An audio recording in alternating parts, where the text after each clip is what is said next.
সব সময় যে রিচ করে মাছের ঝোল খেতে হবে বা খেতে ভালো হয় তা কিন্তু নয়। হালকা মশলা দিয়ে মাছের ঝোল কিন্তু খেতে কিন্তু ভালো হয়, তবে রান্নাটা যেন পারফেক্ট হয়, তাহলে কিন্তু খেতে ভালো লাগবে। সেরকমই আজ আমি একটা গরমে রুই মাছের ঝোল নিয়ে চলে আসলাম।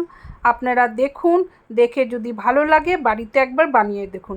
রুই মাছ বলুন বা কাতলা মাছ, এরকমভাবে একবার বানিয়ে ভাত দিয়ে খান, তারপর বুঝুন এর স্বাদ কতখানি। নমস্কার বন্ধুরা, আজকে আমার এই ভিডিওতে সকল বন্ধুদের জানাই স্বাগতম। আমি এখানে নিয়েছি দেশি রুই মাছ। এর মধ্যে লবণ, হলুদ, সামান্য তেল দিয়ে আর একটু লেবুর রস দিয়ে ভালো করে মাখিয়ে নিচ্ছি। লেবুর রস আমি সাধারণত মাছের মধ্যে দিয়ে থাকি, এতে মাছের যে একটা গন্ধ দূর হয় এবং মাছ ভাজার সময় মাছ ভাঙে না, আর খুব ভালোভাবে এটা তৈরি হয়ে যায় মাছ ভাজাটা। এখন আমি মাছটা দিয়ে দিলাম। আস্তে আস্তে করে সব মাছগুলো আমি পরপর ভেজে নিব, তবে একবারে আমি ভাজছি না, যে কটা এখানে আটবে সেভাবে ভেজে নিচ্ছি। এদিকে আমি যেগুলো দিব ততক্ষণে মাছটা ভাজছে আমি তৈরি করছি। এখানে কয়েকটা সজনা কেটে ভালো করে ধুয়ে রেখেছি, আধা কাঁচা টমেটো আর কিছুটা আলু কেটে রেখেছি, বড় একটা পেঁয়াজ, কাঁচা লঙ্কা, আদা পেস্ট করে রেখেছি। মাছগুলো এখন আমি নামিয়ে নিচ্ছি পরপর ভেজে। যে সকল বন্ধুরা এখনও লাইকটি দেননি আপনারা কিন্তু ঝটপট করে লাইকটা দিয়ে নিন। মাছগুলো এখন নামিয়ে সেই কড়াইয়ের মধ্যে যতটুকু তেল আছে আমি গোটা জিরা ফোড়ন দিয়ে সজনা আলু দিয়ে দিলাম। এটা কিন্তু খুব ভালো করে ভেজে নিব। আর এখন তো বাজারে সজনা খুব ভালো পাওয়া যাচ্ছে, সজনা দিয়ে অনেক রেসিপি আপনারা তৈরি করে নিতে পারবেন। আগামীতে আমি অনেকগুলো সজনা রেসিপি নিয়ে আসবো, আর তাছাড়া আমি পরপর কিন্তু অনেকগুলো সজনার রেসিপি আমি শেয়ার করেছি, আশা করি আপনারা দেখে নিতে পারবেন। স্বাদ মতন লবণ, 1 চামচ হলুদ, 1 চামচ লঙ্কা গুঁড়ো দিলাম। ঝালটা আপনারা নিজেরা বুঝে দিবেন, তবে এখন গরমে হালকা খাওয়া উচিত, তাই অল্প মশলা দিয়ে যাতে সব কিছু রান্না যায় সেই চেষ্টা করি। এখন পেঁয়াজ বাটাটা আমি দিয়ে দিলাম। এই সময় সজনা ডাঁটা খুব বাজারে উঠছে আর আমার কাছে খুবই ভালো লাগে খেতে, তার জন্য আমি সজনা ডাঁটা দিয়ে অনেক রেসিপি তৈরি করছি, তার মধ্যে কিন্তু আপনাদের মাঝে শেয়ার করছি। আধা চামচ ধনে গুঁড়ো, জিরে গুঁড়ো, তার আগে কিন্তু একটু সামান্য জল দিয়ে নিয়েছি যাতে মশলাটা ভালো মতন কষে যায় এবং নিচে না লাগে। আপনাদের কাছে যদি বড়ি থাকে এর মধ্যে কিন্তু বড়িও দিয়ে দিতে পারেন, তাতে কিন্তু খুব ভালো হবে।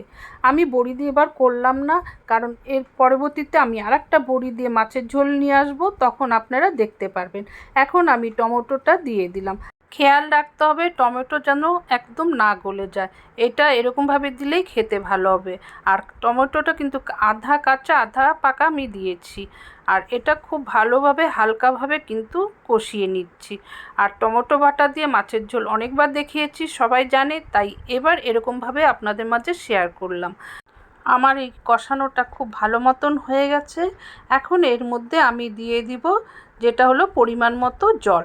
জলটা একটু বেশি দিতে হবে, যেহেতু আলু আর সজনাটা ভালো মতন গলে যায়। তাছাড়া এটা একটু হালকা ঝোল রাখতে হবে, তাহলে কিন্তু খেতে ভালো হবে। বেশি মশলা দিয়ে যেটা মাছের ঝোল তৈরি হয় সেটা মাখা মাখা করলে ভালো হবে। এটা কিন্তু একটু হালকা গরমের জন্য উপযুক্ত সেরকমই ঝোল আমি তৈরি করেছি। এখন ঝোলটা ফুটে গেছে, আমি মাছগুলো পরপর দিয়ে দিচ্ছি। আপনাদের কাছে কেমন লাগলো ঝোলটা পুরো ভিডিও দেখে কমেন্ট কিন্তু করবেন। এখন আমি কিন্তু খুব ভালো করে আবার নাড়িয়ে নিব, তার আগে কয়েকটা কাঁচা লঙ্কা দিয়ে নিলাম। আর মাছগুলো যাতে না ভাঙে সেরকমভাবে কিন্তু নাড়িয়ে যেতে হবে। গরমে কিন্তু এরকম ঝোল খেতে খুবই ভালো লাগে, আর গরমে সবসময় কিন্তু হালকা খাওয়া উচিত, আর সেই স্বাদটা যেন ভালো হয় সেদিকে খেয়াল রেখে সেরকম রান্না তৈরি করতে হয়। আশা করি আপনাদের কাছে এই মাছের ঝোলটা ভালো লেগেছে। আমার ঝোলটা প্রায় শুকিয়ে গেছে, এখন আমি গ্যাসটা বন্ধ করে দিচ্ছি, অন্য পাত্রে নামিয়ে নিচ্ছি। তাহলে বন্ধুরা আপনারা ভিডিওটি দেখলেন, কেমন লাগলো আমার কিন্তু কমেন্ট বক্সে কমেন্ট করবেন। হ্যাঁ বন্ধুরা, আপনারা কি ইউটিউব চ্যানেল থেকে প্রথমবার এই ভিডিওটি দেখছেন? তাহলে আপনাদের কাছে অনুরোধ, যদি ভালো লাগে চ্যানেলটি কিন্তু সাবস্ক্রাইব করে দিবেন, তার সাথে বেল বটন অন করে দিবেন। যখনই আমি কোনো নতুন ভিডিও দিব আপনাদের কাছে নোটিফিকেশন চলে যাবে, আপনারা এসে দেখতে পারবেন।